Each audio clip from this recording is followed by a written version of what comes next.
surprised.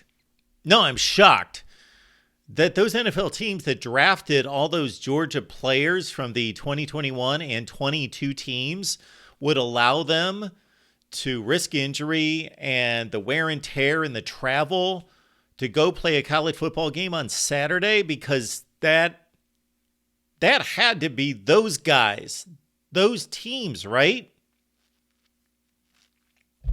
Because I'm telling you, that team that was playing Ole Miss between the hedges tonight, if they play like that every week, every game, once they get to the SEC championship game in the college football playoff, that's the best team in the country. Wow. Georgia 52, Ole Miss 17. The Rebels got 2 quick touchdowns in their first 3 drives. Jackson Dart operating at quarterback. Quinshon Judkins, if you're not aware, he's one of the best running backs in the nation. Ole Miss is a good football team. Are they a great football team? Are they an elite football team? No. But they're a really good football team. They're one of the 12 to 15 best football teams in America, and Georgia blew them out.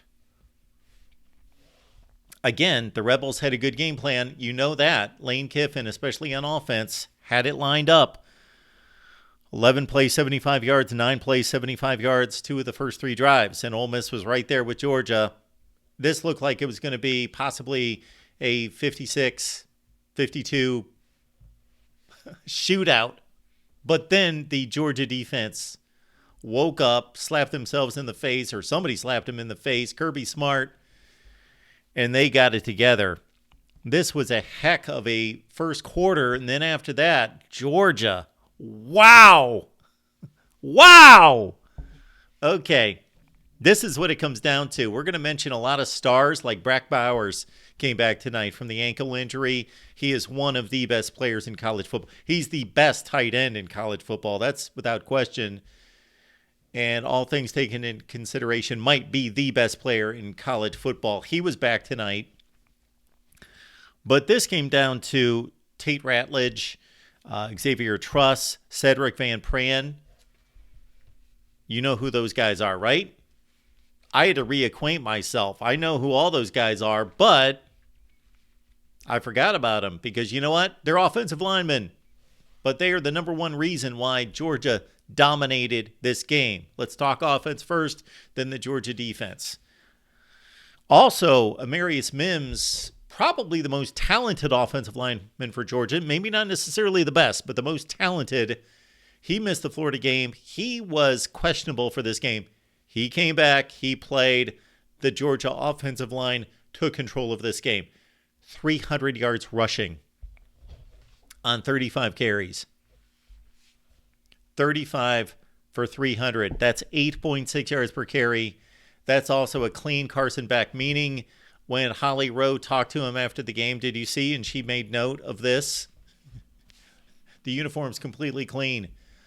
No sacks, no tackles for loss, no negative plays for the Georgia offense. They were amazing. 611 yards of total offense. They were humming.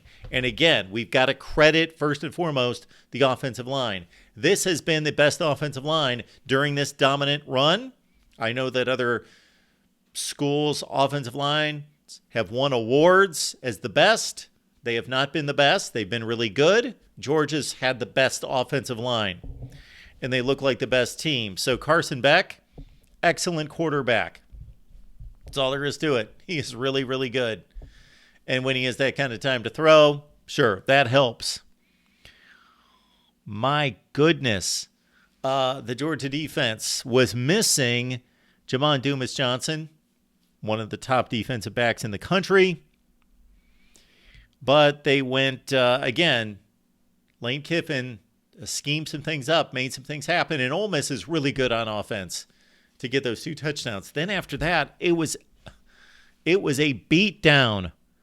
Ole Miss coming out at the halftime after they started to stall on offense against this great Georgia defense. They knew that they could not protect Jackson Dart. Unfortunately, Jackson Dart sometime late in the third quarter was hurt, knocked out of the game, And he came back out onto the field later, looked at as though this could be serious and he could be out for a while. Spencer Sanders is thrown for 10,000 yards and 100 touchdowns at Oklahoma State. He came into the game, provided a little bit of a spark, kind of, but could not get Ole Miss into the end zone because Georgia just, once they got it together, dominated. To the point when this was still a game, 28-14, Lane Kiffin called for a fake punt. They pulled it off on a 3rd and 13 to get your punter that many yardage. They pulled it off. Then they just went 3 and out right again. They thought they had a spark. He was jumping up and down. Not against this defense. No. Kendall Milton and the rest of the Georgia backfield, Dejon Edwards, they were just running through holes that Mack trucks could drive through. 33-yard touchdown for Kendall Milton, and I just put it down here. Offensive line, big star. I have believed this to be the best offensive line in college football since that 21 season. On the defensive side, again, after the first 2 out of 3 drives, they just put a clamp, and Jackson Dart didn't have a shot. Spencer Sanders made some plays with his legs, but really didn't have a shot. Judkins was responsible for much of that yardage, that 150 yards on those 2 drives for the touchdowns, but he had 22 carries for 75 yards. He was bottled up after that, and when you bottle him up, that's saying something. We got to point this out, though. Dayton Wade in the 4th quarter, did you see the catch that he made for Ole Miss?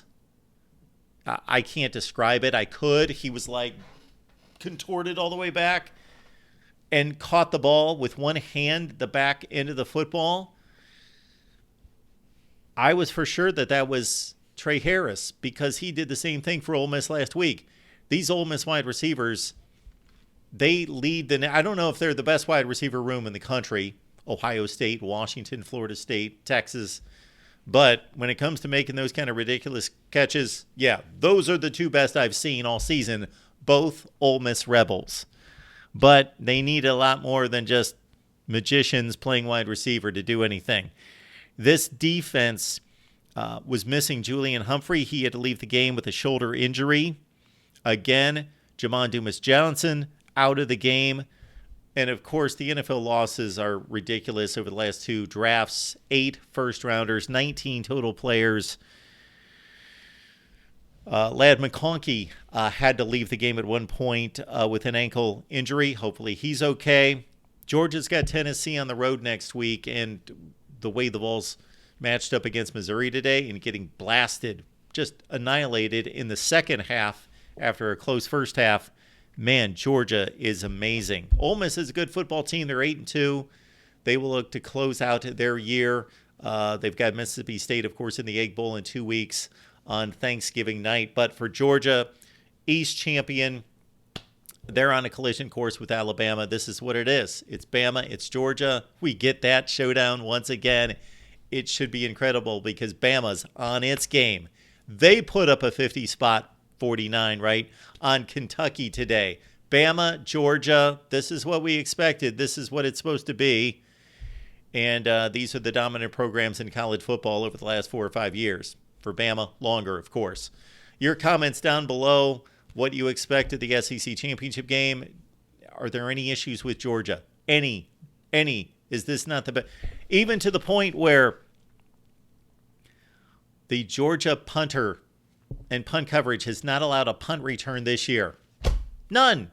Not a punt return. They get down there that fast. Hang time and coverage that good.